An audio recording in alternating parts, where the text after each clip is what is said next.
Hello everyone, this is commerce corner and welcome to my channel. तो इस video में हम कुछ इंटरेस्टिंग टॉपिक्स करने वाले हैं and this is part 2 of international finance. Part 1 में हमने 3 पॉइंट्स कवर करे थे एंड इसमें हम फर्दर पॉइंट्स कवर करने वाले हैं। मल्टीनेशनल फाइनेंशियल सिस्टम के अंडर हमने पढ़ना है एमएनसी पेरेंट। पेरेंट होता है जो होल्डिंग कंपनी होती है, ठीक है। उसके पहले हमें एमएनसी का प्रॉपर मतलब पता होना चाहिए कि जो कॉरपोरेशन है, जो रजिस्टर्ड है एंड ऑपरेट होती है मोर देन 1 कंट्रीज़ में, ठीक है। सो स्टार्ट करते हैं विद इट्स मीनिंग। इसको हम ट्रांजैक्शनल कॉरपोरेशन भी कहते हैं, एमएनसीज़ को, मल्टीनेशनल कॉरपोरेशंस को। और कोई भी और कॉरपोरेशन जो रजिस्टर्ड है और ऑपरेट हो रही है एक कंट्री से ज़्यादा कंट्रीज़ में at a time, same time पर, ठीक है, उस कॉरपोरेशंस को हम क्या कहेंगे? एमएनसीज़ कहेंगे।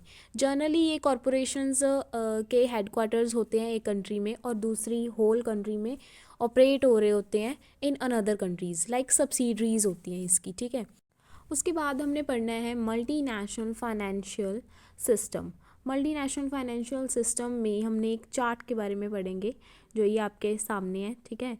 तो एमएनसी पेरेंट का मतलब होता है कि जो एमएनसी होल्डिंग कंपनीज़ हैं, ठीक है, मल्टीनेशनल होल्डिंग कंपनीज़ हैं जिनके पास 51% से ज़्यादा शेयर्स होते हैं, ठीक है। 51% से ज़्यादा शेयर्स होते हैं, उन्हें हम होल्डिंग कंपनीज़ कहते हैं और पेरेंट कंपनीज़ भी कहते हैं। एंड ये मैनेज करते हैं फॉरेन बिजनेस क्लाइंट्स को और फॉरेन सब्सिडरीज़ को।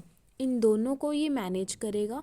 कौन करेगा? MNC parent companies foreign business clients को और फॉरेन सब्सिडरीज़ को, इनके एक्सपोर्ट्स और इंपोर्ट्स को हैंडल करेगा। एंड इसके फर्दर फंक्शंस आगे कुछ डिविडेंड एंड रेमिटेंस फाइनेंसिंग करेगा, शॉर्ट टर्म फाइनेंसिंग करेगा, ठीक है, इन्वेस्टमेंट, मीडियम में और लॉन्ग टर्म में भी ये हेल्पफुल होगा। एंड इसके बाद ये फॉरेन एक्सचेंज मार्केट में भी, फॉरेन एक्सचेंज मार्केट का कंसेप्ट मैंने फुली पिछली वीडियो में डाला हुआ है। एंड उसके बाद आ गया कि ये जो शॉर्ट टर्म, मीडियम है, लॉन्ग है, ये किससे रिलेट करता है? जो शॉर्ट टर्म इन्वेस्टमेंट है और फाइनेंसिंग है वो इंटरनेशनल मनी मार्केट से रिलेट करता है।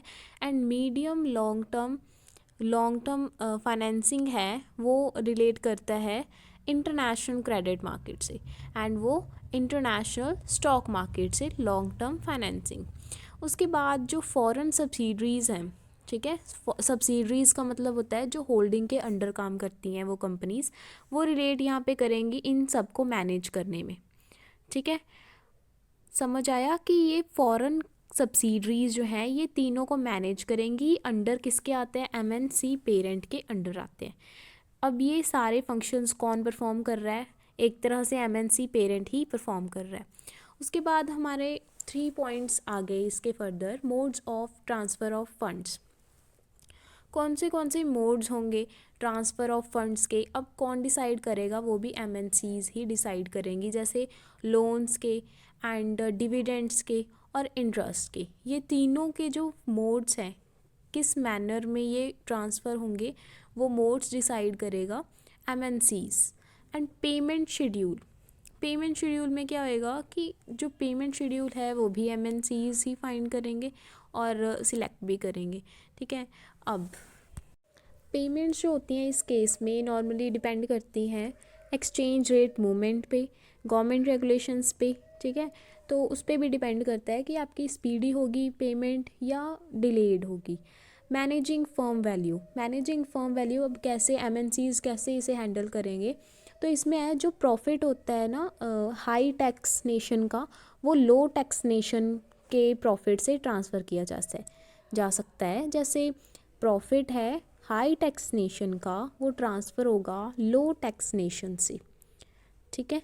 So this is all about 3 points regarding multinational financial system. Next है need and importance of financial international finance.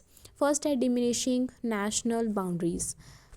सो यहाँ पे मोस्ट ऑफ गवर्नमेंट्स ने जो रिस्ट्रिक्शंस हैं on the movement of goods and services cross borders की, वहाँ पे restrictions कम कर दी गई हैं, ठीक है। तो जिससे डिमिनिशिंग नेशनल बाउंड्रीज़ जो हैं वो कम हो गई हैं। अब इंपोर्ट्स वगैरह इजीली किए जा सकते हैं, बट रिस्ट्रिक्शंस तो हैं बट कम है, ठीक है। फिर राइज़ ऑफ ग्लोबल कंपनीज़ में अब क्या केस आया कि यहाँ पे मार्केट एंड प्रोडक्शन पे ज़्यादा ध्यान दिया गया, ठीक है। वर्ल्ड वाइड अप्रोच यूज़ किया गया मार्केट्स एंड प्रोडक्शंस के लिए। ऐसे ही हमारा नेक्स्ट पॉइंट आता है rising world trade.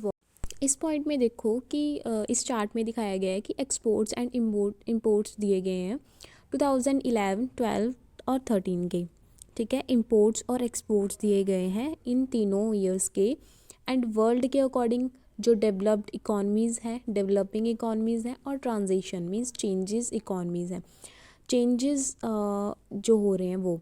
And world के अकॉर्डिंगली जो हमने वर्ल्ड का वो एनालिसिस किया, तो अकॉर्डिंगली 2011 में 18329 था, एंड ये इंक्रीज़ होके 405 पे चला गया, एंड इंक्रीज़ होके 817। ये एक्सपोर्ट्स का बता रही हूँ। ऐसे ही फर्दर इन्होंने बताया कि ये इंक्रीज़ हो रहा है, ठीक है। आप यहाँ से रीड कर सकते हो। सो नेक्स्ट पॉइंट हमने पढ़ना है कि इंक्रीज़ तो हो गया, ठीक है।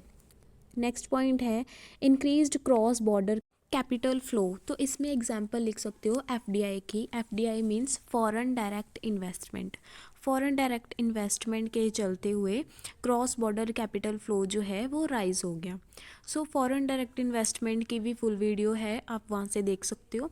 तो फॉरेन डायरेक्ट इन्वेस्टमेंट का मीनिंग बता देती हूँ कि फॉरेन डायरेक्ट इन्वेस्टमेंट ऐसी इन्वेस्टमेंट है जो फॉरेन कंपनीज़ करती हैं फॉर लॉन्ग टर्म बेसिस पे, और ये प्राइमरी मार्केट्स में फ़्लो होती है एंड टू एक्सपैंड एसिड्स, ठीक है। इसका फुल डिफरेंस है विद एफडीआई एंड एफपीआई, वो भी रीड कर सकते हो। नेक्स्ट पॉइंट है हमारा changing nature of money and capital market. इस पॉइंट में देखो, इसमें सब कुछ डिपेंडेंट है ऑन कमर्शियल ट्रांजैक्शंस पे। कमर्शियल ट्रांजैक्शंस मैंने बताई हुई हैं। कमर्शियल ट्रांजैक्शन में sale, investment and transportation include होता है, ठीक है। Sales, investment and transportation include होगा। एंड इस पे अगर कमर्शियल ट्रांजैक्शंस इंक्रीज़ होती हैं तो यहाँ पे जो इंटरनेशनल फाइनेंशियल मार्केट है वो भी जाइंट होएगी, ठीक है।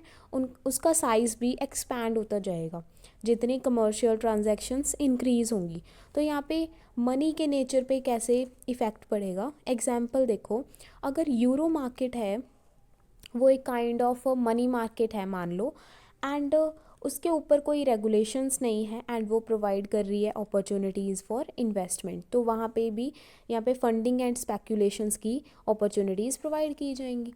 सिक्स्थ पॉइंट है कि टेक्निकल इंस्ट्रूमेंट, यहाँ पे टेक्निकल इंफ्रास्ट्रक्चर कैसे एक्सपैंड होएगा, जैसे क्रिएट करना टेलीकम्युनिकेशन इंफ्रास्ट्रक्चर ताकि अलाउ कर सके फाइनेंशियल ट्रांजैक्शंस को, ठीक है। ताकि ऑनलाइन ट्रांजैक्शन होती हैं ना वो विद इन मिनट हो जाती हैं, तो यहाँ पे टेलीकम्युनिकेशन इंफ्रास्ट्रक्चर यूज़ किया जाएगा ताकि फटाफट जो है ट्रांजैक्शंस हो जाएं, ठीक है।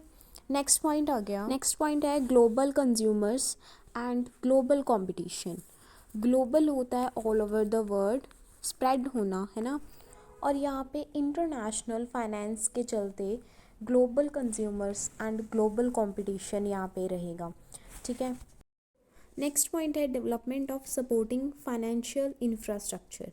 तो इंफ्रास्ट्रक्चर ये डिपेंड किस पे करता है, इंटरनेशनल बिजनेसेस पे। जितना बिजनेस जो है एक्सपैंड होएगा, डेवलप होएगा, उतनी ही फाइनेंशियल सर्विसेज प्रोवाइड की जाएंगी। For example efficient clearing system provide किया जाएगा, एज एग्जांपल लिख सकते हो। So thank you so much for watching. यहाँ पे वीडियो एंड करते हैं, नेक्स्ट वीडियो में मिलेंगे नेक्स्ट चैप्टर के साथ।